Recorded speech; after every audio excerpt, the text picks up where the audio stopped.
ಕಡೆ ಭಾಗದಲ್ಲಿ 101 ಚಿತ್ರದ ಉದ್ಯೋಗ ಮಾಡ್ತಿದ್ದ ಆದಿ ಬ್ರಹ್ಮನಾಗಿ ಅವನು ಬಂದು ನನ್ನ ಪಾದ ಇಟ್ಕೊಂಡ. ಬುದ್ಧಿ ಬುದ್ಧಿ ಬುದ್ಧಿ ನನಗೊಂದು ಮುಕ್ತಿಯನ್ನ ದಯಪಾಲಿಸಿ ಬುದ್ಧಿ ಅಂತ ಹೇಳಿದಾಗ, ನೋಡಪ್ಪ ನಿನಗೆ ನಾವು ಮುಕ್ತಿಯನ್ನ ದಯಪಾಲಿಸಬೇಕಾದ್ರೆ ನಾವು ಎಷ್ಟು ಕಷ್ಟಪಟ್ಟಿದೀವೋ ಆ ಕಷ್ಟವನ್ನ ನೀ ಪಡ್ತೀನಿ ಅಂದ್ರೆ ನಿನಗೆ ಮುಕ್ತಿ ದಯಪಾಲಿಸ್ತೀನಿ ಅಂದ್ರಂತೆ ಮಂಟೇಶ್ವರ.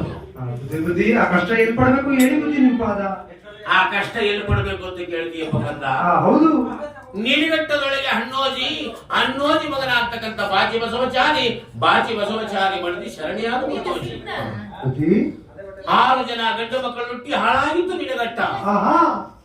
ಉಣ್ಣ ಇಟ್ಟು ಬೆಲ್ಲವಾಗಿತ್ತು, ಕುಡಿ ಅಮಲಿ ಪಾಯಸವಾಗಿ, ಹುಟ್ಟುಗಳತಕ್ಕಂಥ ಬಟ್ಟೆ ಪ್ರಧಾನವಾಗಿ, ನೆಲಮನ ಪಡಸಾಲೆ ಅವರಿಗೆ ಅರಮನೆ ಆಗಿತ್ತು. ಹೌದು, ಗಂಡ ಹೆಂಡತಿರು ಇಬ್ಬರು ಒಂದು ಬಟ್ಟೆ ಉಟ್ಟುಕೊಂಡು ಆ ಬಡತನವನ್ನ ಸಹಿಸಲಾರದನೆ 6 ಜನ ಗಂಡು ಮಕ್ಕಳ ಕರೆಕೊಂಡು ಮಳವಳ್ಳಿ ಅಂತಕ್ಕಂಥದ್ದು 3 ಮನೆ ಕೊಂಪೆ ದೊಡ್ಡಿ, ಮಾರಳ್ಳಿ ಅಂತಕ್ಕಂಥದ್ದು ಮಾರಾಪುರಿ ಪಟ್ಟಣ.